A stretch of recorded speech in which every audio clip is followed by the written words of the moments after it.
Okay? Listen closely, because once this gets in your head, it doesn't leave easily. They didn't erase this story because it was false. They erased it because it made too much sense, and when something like that threatens an empire, sense becomes dangerous. The alien queen was dying. Not in some symbolic, poetic way, not sometime soon. She was dying right now, minute by minute, while her people smiled for the cameras and assured the galaxy that everything was stable. She could feel it happening. The quiet betrayal inside her chest, breath shortening, focus slipping, a creeping certainty that whispered this wasn't a bad day, this was the end. The chamber around her was sealed and silent. No guards, no advisors, no comforting lies. Just the cold, humming systems and a massive projection floating above, pulsing with alien symbols that seemed to mock her. 72 hours. That was the number she could neither ignore nor escape. Imagine ruling an empire that spans star systems and knowing you won't survive 3 more rotations of your own planet. She removed her crown without ceremony, no witnesses, no drama. Just set it down beside her like a thing that had already outlived its purpose.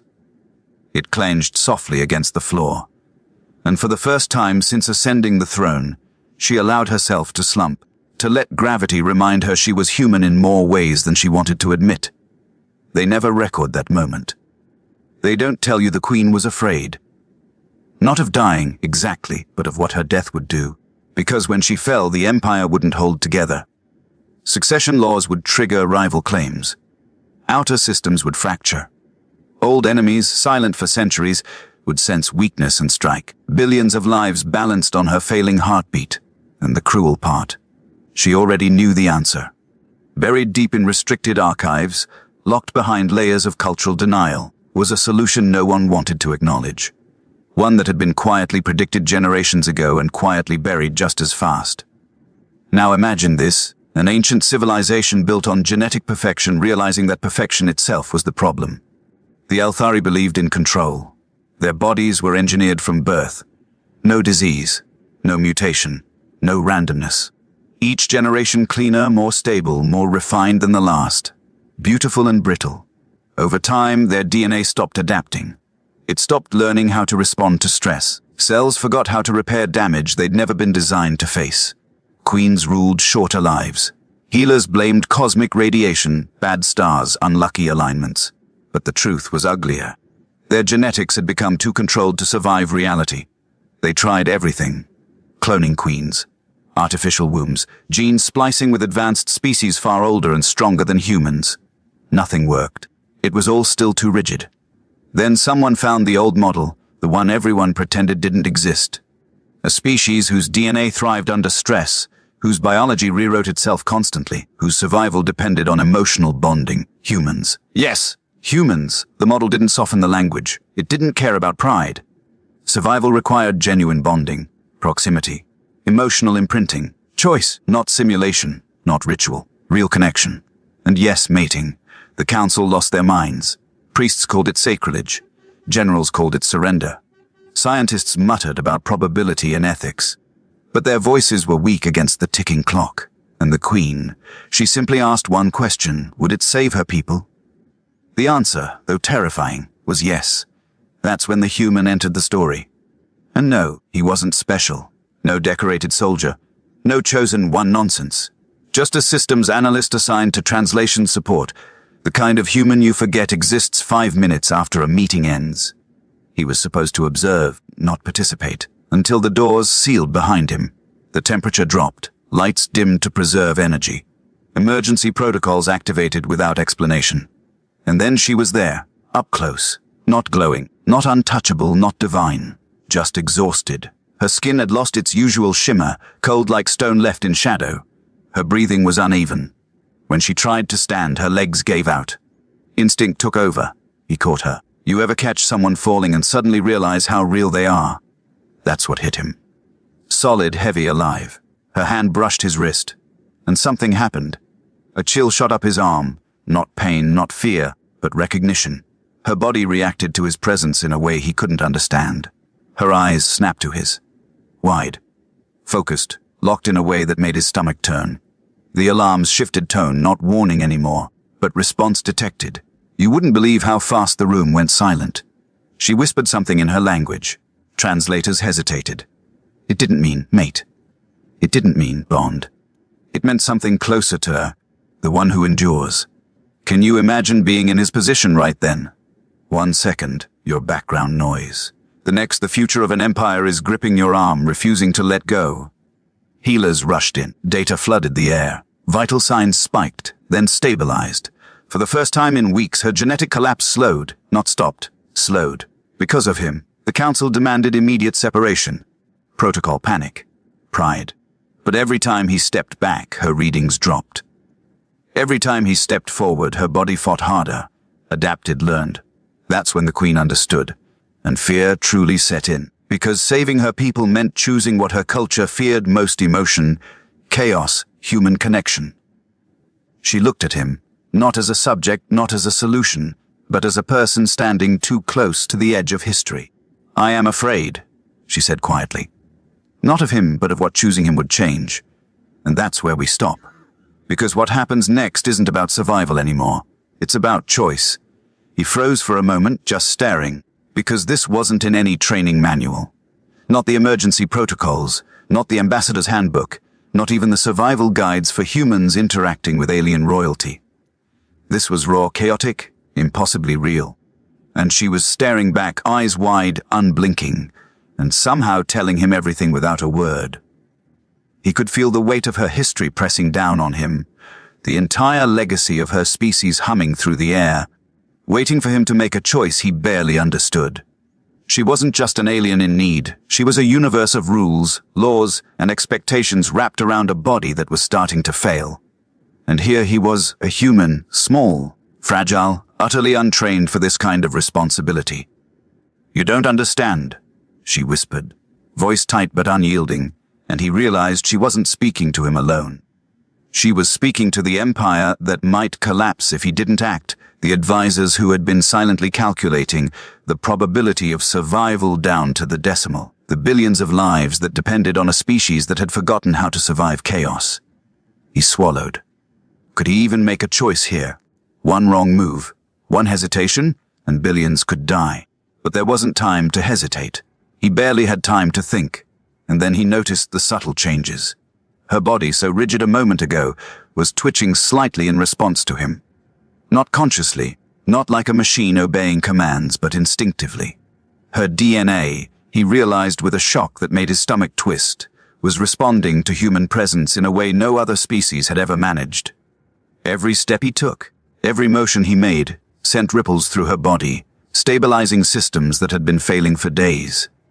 He couldn't believe it. A human actually doing what nothing else could. The healers and attendants in the chamber were frantic, data streaming everywhere, but he barely noticed them. He could feel her pulse through the air, the rhythm of her failing organs attempting to sync with his presence.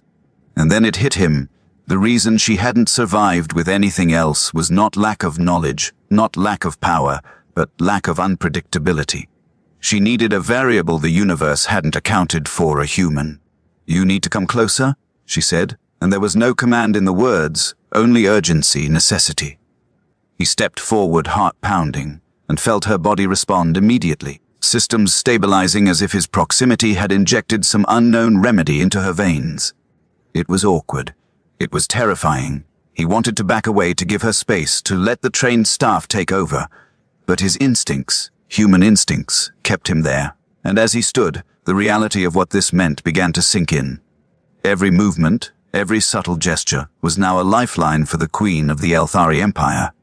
And yet, even as his mind screamed at him to panic, part of him marveled. Human resilience, human unpredictability, human connection, it was working. It was real. Nothing else, no technology, no centuries of perfected genetics, had accomplished what he was doing simply by being human, simply by being present. The Queen's gaze stayed locked on him. She wasn't commanding. She wasn't pleading. She was calculating, sensing, adapting, just like her species should have, if only it had remembered how to survive beyond perfection. And he realized then, with a mix of awe and fear, that he was witnessing evolution in motion. Not digital, not artificial, but biological, emotional, real. Minutes passed like hours. The room's ambient hum became almost a background score, punctuated by the occasional alert from a monitor, all of it irrelevant to the main event, the human and the queen interacting in a way that no one could fully understand, even themselves. "You're doing it," she said suddenly, voice softer now, almost disbelief. "You are keeping me alive."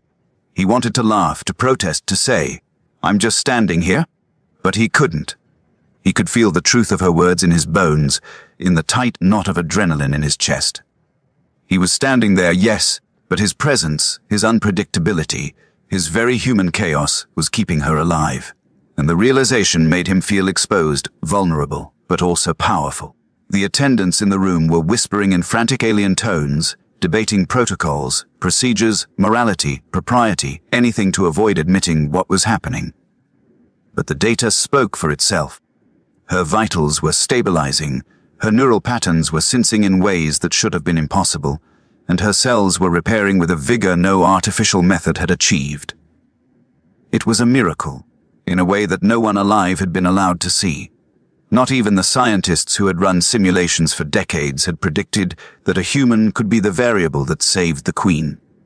And yet, here he was, small and ordinary and utterly human, defying every expectation, every rule, every calculation, simply by being himself. Time moved differently in that chamber. Minutes stretched into an eternity as he stayed by her side, every subtle movement critical, every gesture a signal to her body that life was still possible. And he couldn't stop thinking about what this meant. Not just for her, not just for the Empire, but for humanity. That something as messy, as chaotic, as unpredictable as a human could literally rewrite the fate of a species. It was terrifying, humbling, exhilarating all at once. She shifted slightly, and he adjusted, instinctively, guided by some deep, intuitive understanding that went beyond language. And when she finally let herself relax, just a fraction, just enough to allow her body to respond fully, he realized that she trusted him, not just to survive, but to participate in a process that her empire had been too proud to admit it needed. "You are unlike anything I have known," she whispered. Not a compliment, not an observation, but a recognition of something deeper, something elemental. Humans were not meant to survive by perfection. They survived by chaos, by connection, by adaptability. And in that moment, he realized that the queen, for all her brilliance and all her species' meticulous planning, had never truly known what survival meant until now. The next hours blurred. He kept close, careful, aware that any misstep could be catastrophic. And yet, as the immediate danger of her failing systems eased, a new understanding settled in. Humans weren't just a solution. They were the only solution. No technology, no other species, no manipulation of genetics could achieve what his simple human presence was accomplishing. The very essence of being human, emotional unpredictability, resilience under pressure, adaptability in the face of uncertainty, was what her species lacked and desperately needed. And through it all, she observed him learning, adapting, responding in ways that made him feel like both a participant and a witness to something that could change the course of history. He couldn't articulate it yet, didn't even fully comprehend it, but he understood one thing with absolute clarity: without humans, she would not survive. Without him, she would not survive. And the implications were staggering. He was standing at the center of an empire's survival, and the only thing between life and death was being human, being unpredictable, being emotionally present. No ritual, no procedure, no political maneuvering could replace what he was doing. He wasn't a hero in the traditional sense. He wasn't trained, he wasn't special, and yet he was indispensable. And she knew it. Her eyes told him more than words could.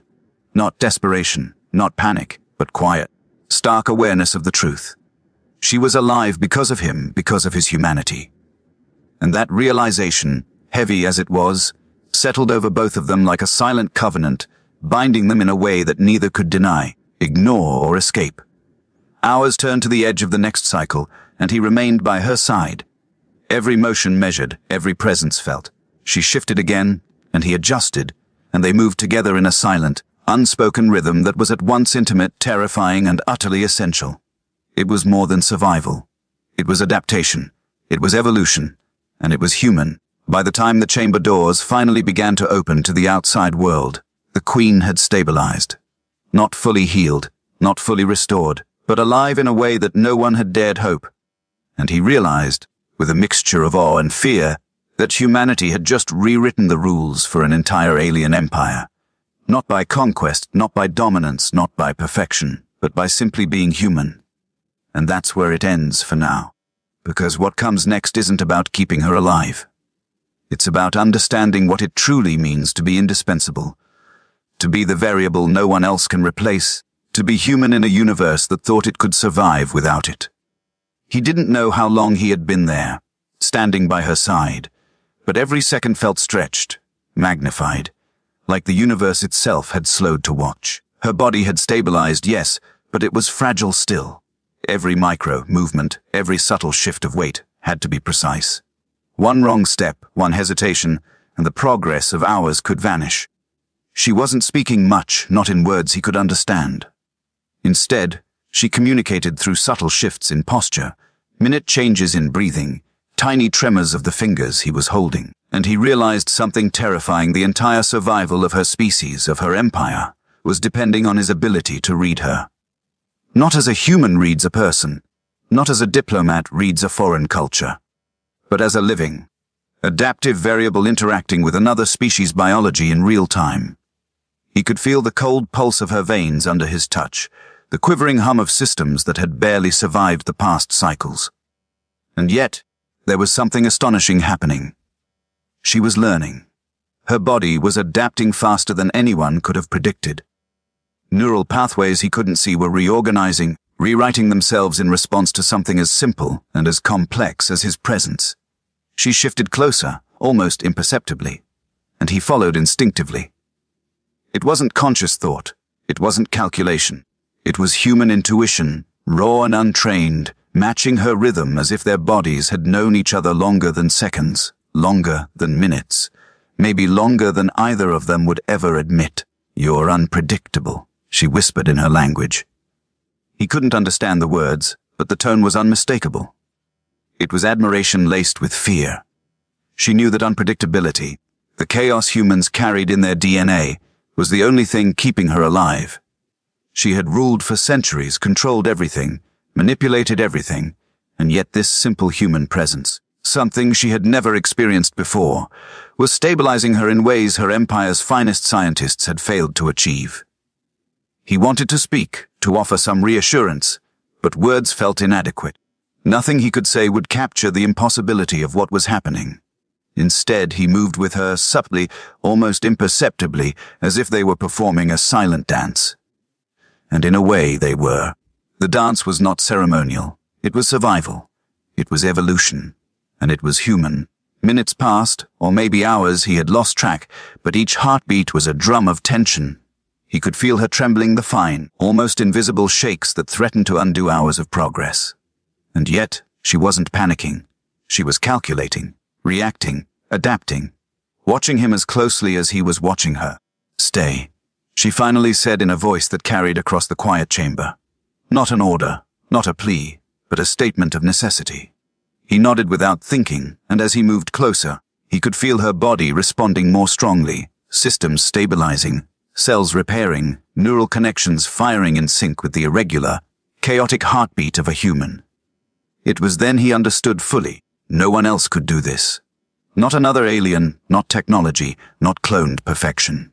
Humans had something fundamentally unengineered, something impossible to replicate, that was now acting as the cornerstone for her survival. Adaptability. Chaos, emotion, all those messy, inefficient traits that had frustrated the Althari for centuries were now exactly what was keeping their queen alive. He didn't realize he was holding his breath until she moved, and the subtle shift made him exhale, releasing tension he hadn't even known he was carrying. Her gaze softened for a fraction of a second, and in that instant, he saw vulnerability that was not weakness but necessity. She had to trust him completely, more than any being had ever trusted anything before.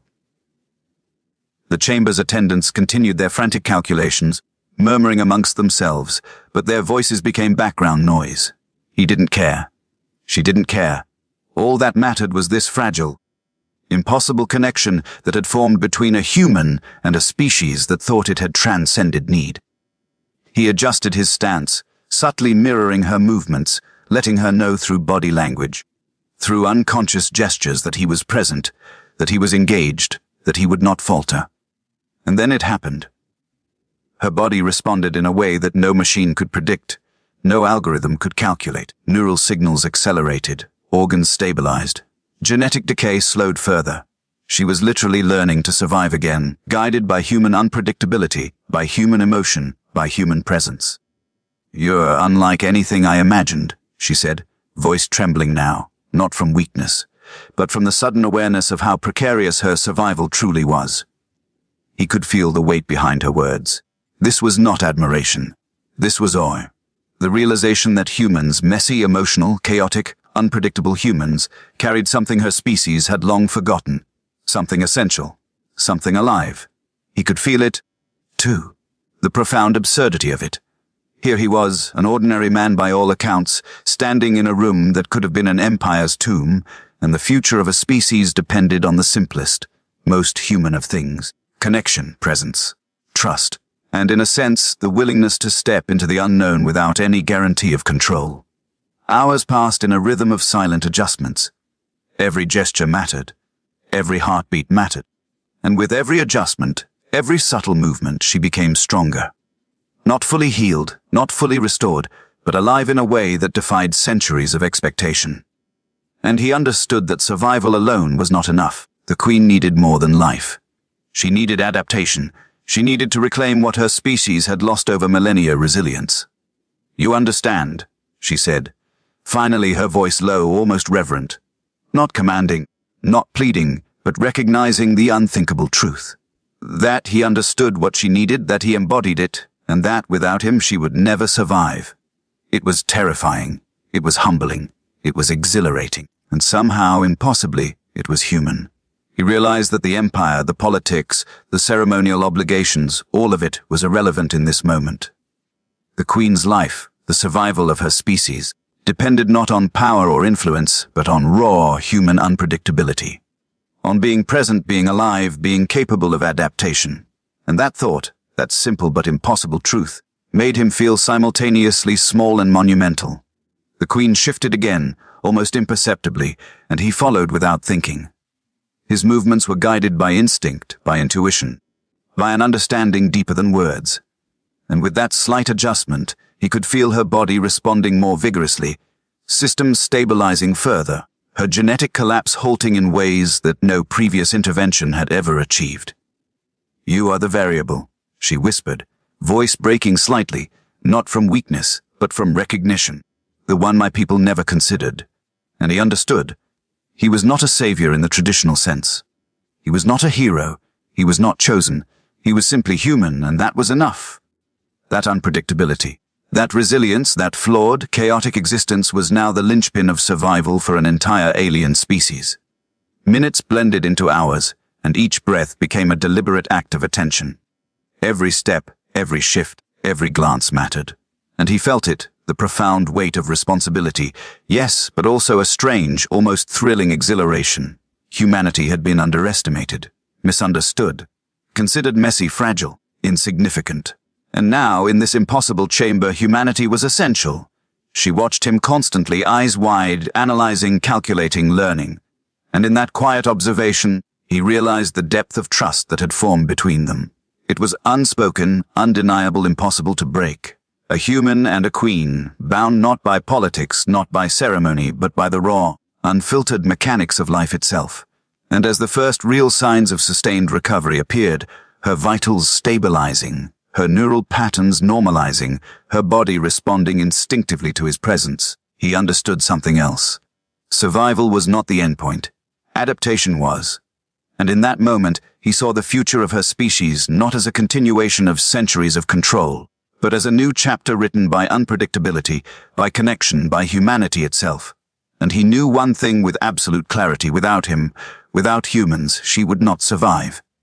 Without humans, her empire would crumble. Without humans, the idea of resilience her species had abandoned would remain lost forever. And that truth, terrifying and exhilarating and impossible, settled over them both. That's where we end this section, because what happens next isn't just survival anymore. It's about choice power, trust, and the unexpected ways humanity becomes the fulcrum on which an entire empire balances.